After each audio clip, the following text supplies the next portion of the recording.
you don't know who Igeu Kabesa is at this moment, you're probably living under a rock or something. But this is the EFC Featherweight Champion. Such an amazing athlete. I mean, there's just so much to say. All right, yeah, let's jump right into it, right?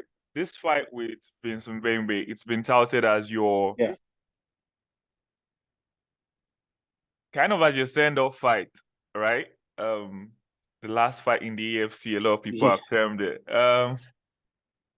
Tell us Yeah. more about that. Talk to us about that. And like a lot of people say, you have agreed some kind of deal with a US based promotion, and that's really big, right? So let's just give Yeah. us an insight into what we should like. Help us clear the air a little bit, man. So so basically, we've got a deal with PFL. That's looking good there. We signed contracts and everything like that. We live in South Africa, so we've got a bit of a delay on a lot of things. So traveling documents is not as fast as it should be. So we don't want to just sit down and do nothing for 6 months period. And we haven't had a fight, so we want to keep active.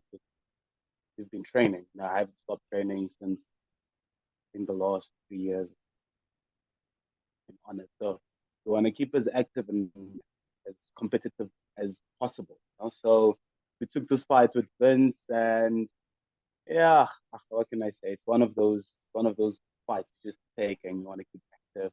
I mean, I don't see any threats coming from the guy, so it's not like I'm jeopardizing myself in anything like that. But then also there's a contract that came out from the UFC as well. They want to sign us. So we're just playing in between the PFL and the UFC. We want to see what their contracts are there. The only problem we have is delay from the country. But as soon as that is sorted out, it should be before the. All right, guys, you heard it. Yeah, the big man is signed with the PFL. Well, there's something very interesting with what you said. You said you don't see any threat coming from Vince. That's kind of funny because the trailer video that EFC put out, they made this fight to be like Vincent Bembe, the dangerous man, blah blah. And I know you want to leave. I know you want to leave on a winning note. I mean, Yeah, after being on top of the division for so long, you've literally run through that division, right?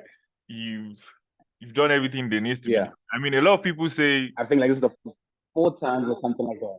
yeah, a lot of people say, you should have been out of there a long time ago. Like you definitely, there's no competition there for you anymore, right? So, Yeah. and I know you want to leave on a winning note. How is preparation for Vincent Bembe? I know you don't want him to spoil the party. Yeah. You know what's the thing, how we look at things. Promo videos is something to sell the fight and make the event worthwhile. You understand? But as athletes, how I look at things is a bit different. We do a lot of studying behind the guys we fight, and we put a lot of time on how we're gonna neutralize it. And when it comes to Vince, to be honest with you, we did watch one or two videos, but the guy lacks a lot of skill. So we already know where we're gonna put in a position where he's gonna be so uncomfortable that he's gonna give up in his mind. We're gonna break him into. That's the biggest thing that we do. Besides your one. If you watched Rudy's last fight, everybody spoke so highly about August. August talking about levels, not understanding what he's talking about. But once he got in there, he gave up not because anything was wrong with him. He gave up because he was neutralized and he was put in a corner that the dog in him was there. So we try to put the pressure on a guy differently. So we break you mentally and then we break you physically. And that's the biggest thing that we do. So when it comes to Vince, we know he's not a high skill athlete. Also, another thing is just just comparing apples and apples. You know what I mean? Like when I was 8 years old, when he was 8 years old, what was he doing? You know what I mean? In the last 10 years, what was he doing in the last 10 years? And another thing is he's a part-time fighter. He works during the day and trains in the evening. Whereby I train throughout the whole day, and I've been doing that for last, God knows, 8 years. What's it now? 20 odd years. You know what I mean? So it's just ball game how you compare things and how you understand the fight. And even if he was a high level fighter, it comes down to processing the fight itself, processing thoughts through the fight, and that's where the biggest thing. You know what I mean? And nobody gets to see that. Nobody understands that. I don't even think he himself. You can ask him now, what is his game plan to beat? I don't even think he's got a plan. It's an idea of just saying I'm gonna get in there and I'm gonna fight my ass off and I'm gonna try. Whereby you all know in life, if you don't have a plan, you're going to fail. You know what I mean? You Yeah. gotta have a plan. But anyways, Vince is a good guy. I give him that. You know what I mean? He's a good guy. I've watched these fights. He's a fighter. He gets in there and he wants to fight and he wants to win and he does all his best. Unfortunately, in this case, if we talk about wrestling, for instance, I'll put him on his back. We talk about grappling, I'll grapple. We talk about striking, I'll strike. We can go in a boxing match and I'll beat you. We can go in a K1 match and I'll beat you. We can go in a wrestling match and I'll beat you. We can go in a grappling match and I'll beat you. We can put it all together and I'll still. That's where guys don't understand that knowledge comes with time. And in this game, the longer you are in it, the better you become, depending on what is your goal. You know, Vinci's. I mean, that one loss of his with Bradley. I watched that fight, and look, Bradley can't even wrestle, and Bradley's not even good at grappling. You know, so I don't know, man. I think it's gonna be a good one, but I don't see much coming out of it from his. Yeah, I was glad you brought up the Bradley fight because a lot of your fans on Twitter were like, if Bradley can take you down and put you in a rear naked choke, Kabesa is gonna kill you. That's the narrative that has been flowing. Okay. So on your social Yeah, media, yeah? no, look. Let's not take anything away from the guy. Let's not take anything away from the guy. I mean, I've seen him. He's growing as an athlete. You know, there's growth. You can see where there's growth. You know, there's much more fight in him. There's not much skill, but there's much more fight in him. There's growth. I think if he had to fight Bradley, there'll be a different fight now compared to when he fought him at first. But I still see Bradley winning. You know, and when it comes to me, man, like if he can't put me down, he's gonna be in a world of trouble. He I don't know how to explain it, you know what I mean? But let's not take anything away from him. I think he's growing. I think there's a bit of growth happening. It's just it's not the amount of growth he needs to fight somebody. So it's just a step too far for him, yeah? Yeah, like nobody understands these things and we say it and nobody believes it until you get in it. You know what I mean? Like before Nerik, for instance, he was also going, yo, new era, new this, new guys don't understand the level. You know, after Nerik fought me, he was never the same fighter again. You know, he was inside him, he was broken. So he needs to go back and fix that. And that's what he's doing. You know, after he fought August, you could see he didn't even get to get August didn't even punch him. He went to go lay down. He was like, I don't want to fight him. You know, if you watch Bradley, when was the last time Bradley fought?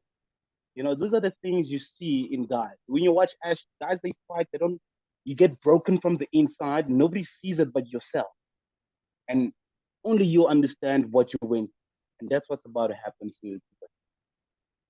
All right. So on your social media, yeah, you've been looking very focused, which is, if you ask me, that's very hard. If I have a deal signed with the PFL, it's super, super difficult to stay focused on what's next in front of me when I know I have nothing to prove, right? So I have two Yeah. questions from that. How hard is it for you to actually stay focused? How hard is it for you to Nah. condition your mind? Yeah, it's not the first time I'm on this rodeo, so it's very easy for me to stay focused. And also having a family, having a wife, having kids makes it also very, like I spend most of my time with my family or I'm at the gym. I've got three things that I do in my life: my family, it's my training, and it's my business. And that is that. I don't try to tell myself I'm something that I'm not. I don't go out there and pretend like I'm something that I'm not. And I also watch my mouth. At the end of the day, I've got kids. I want my kids to look up to me as a role model. So I'm not that guy that wants to go out there, blab my mouth, say things that I shouldn't be saying, or speak about things that are in the future, because things change as it goes. I've had such a big plan for my whole life, but if I look at that plan that I had and what I have now, it's like, whoa, dude, it's two different things. You know what I mean? So I try to keep myself disciplined. And also coming from a background as a wrestler, we tend to understand that not every day is going to be yours. Not every day is going to be the best. So you gotta take it as it comes.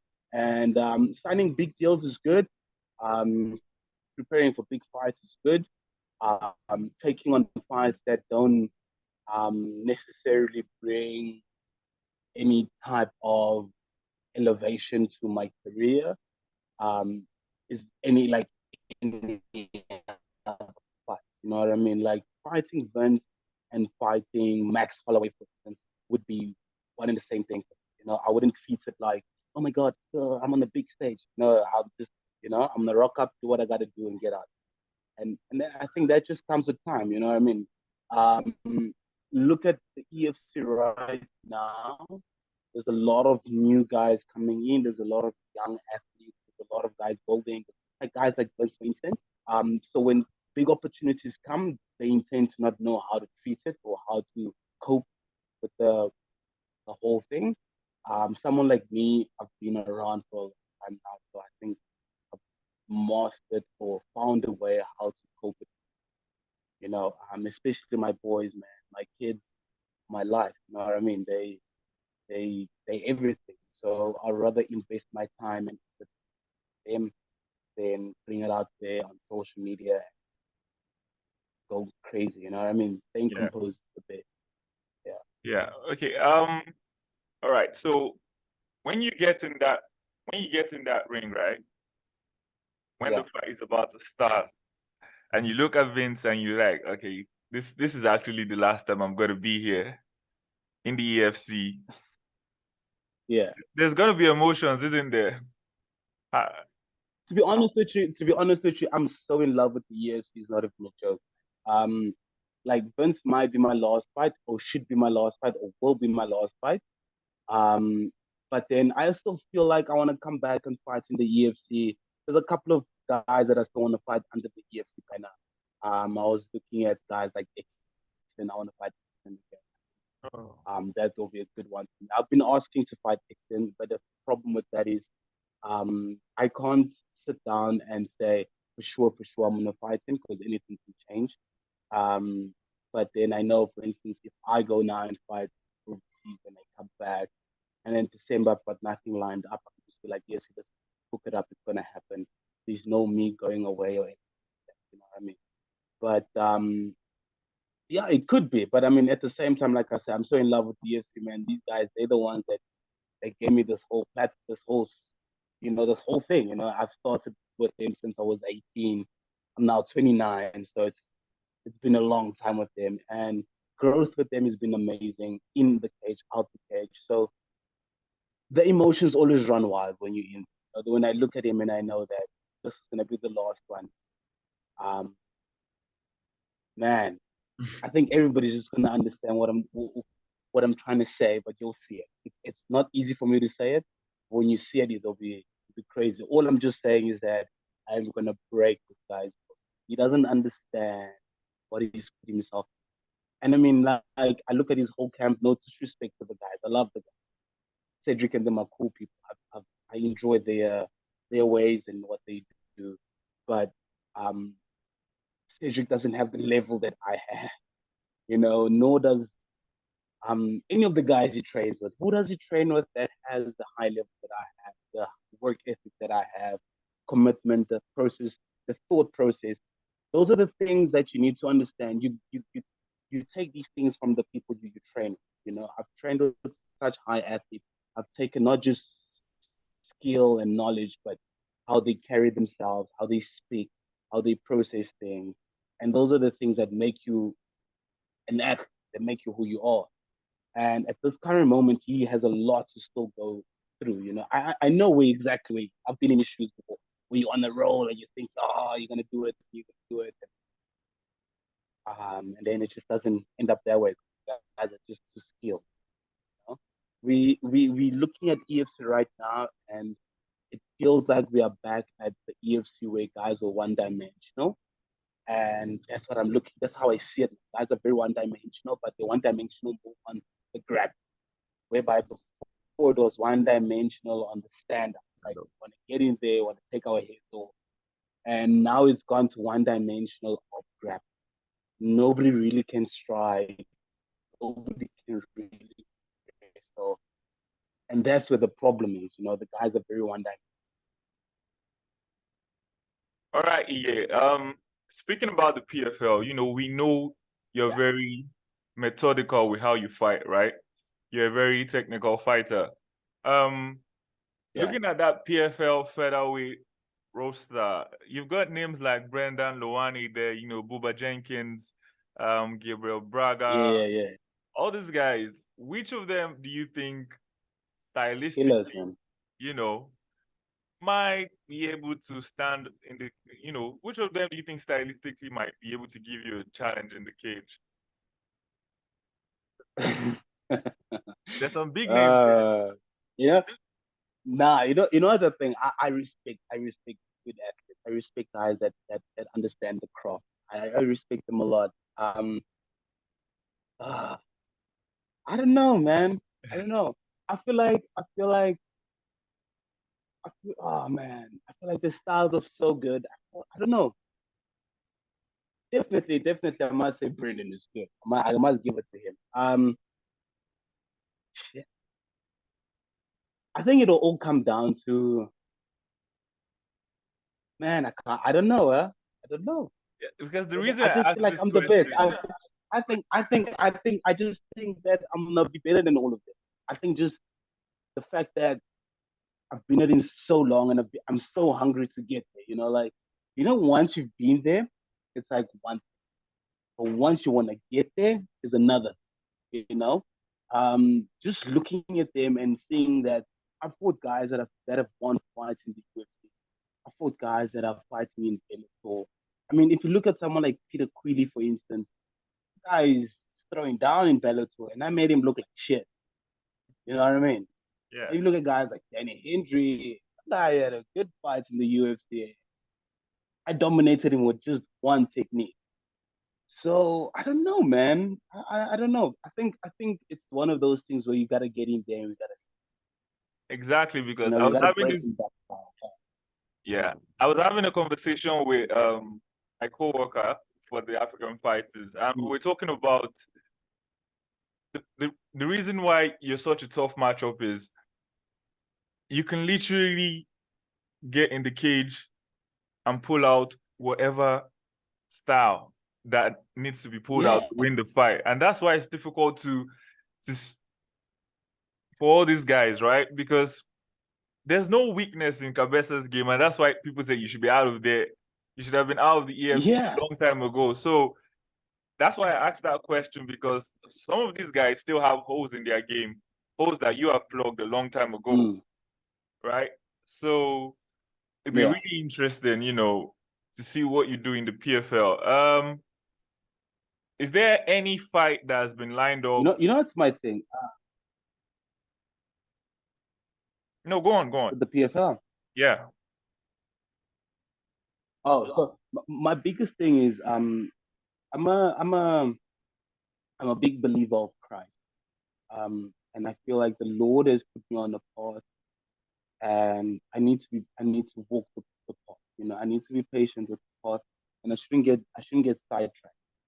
And another thing is, I know that it's time, and it feels like it's time, and it's the right time to move on to another organization. And I feel that I'm ready as an athlete, skill wise, all around. As a stand up fighter, I feel ready, as a grappler, fitness, everything. I feel like I'm there, knowledge, I'm there. But when the Lord is in control of things, there's certain things you just can't control. And like I said, we live in a country where things are not as fast as they should be. And I think this is just divine time. This is the Lord doing work, and everything will happen. So as much as we should be going out there and we should be fighting there, whatever the case is, we should also remember that the Lord is in control of it. So when the time is right, we will be. And all of these guys that are there already, when we get there, we will show them that, listen, you, you don't understand what was about to hit you then, so it'll hit you now. Definitely. All right, Iggy. Yeah. So we've seen a lot of fighters, right? When they get into the big promotions, I don't think it's by choice, but I think they need to change their coach, their camp. A lot of, just like Temba said in his recent interview, right? Just to be able to compete on the level that they are now. Would that be the same for you? Are you trying to put together a new team? Have you been thinking about, just how you want to work moving forward in the PFL? No, I don't believe that's the right way to go about things. Remember one thing, everybody can change camps, everybody can become whatever you want to become. This game is about being a student. If you're not a student of the game, you will not learn.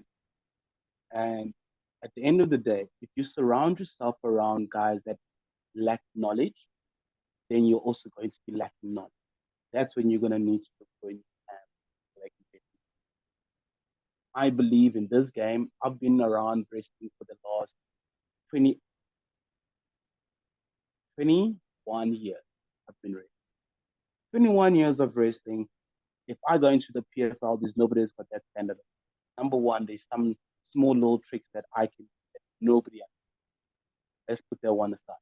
Number two, grappling. I'm grappling with the highest of the highest of the highest in the country at the current.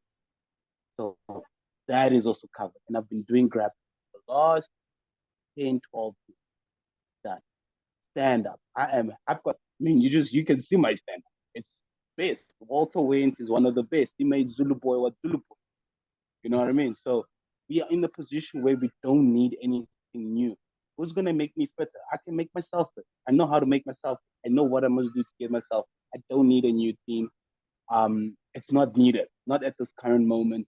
So if you think that you're gonna go overseas, oh, I need to train with the best overseas. Well, then go do it for yourself. But trust you me, this game is called being a student. If you're not a student, you're not learning. It doesn't matter who you train with. I mean, there was a post John Jones made now in the past week. He said something about, have you realized how all guys can train in the same gym, but all of them are not as good as the same. Like, not all of them are the same. You know what I mean? Yeah. We all go to the gym for different reasons. And if you get into that gym and you feel like I'm Mr. Know It All, then you got a problem. You know what I mean? Like, for instance, now you can't go to a wrestling tournament and try to tell the head coach of the country what wrestling is about. That means you're a problem. You know what I mean? You're not a student. You must remember he's the head coach for a reason. He's the reason why he takes the country to the whatever tournament around the world.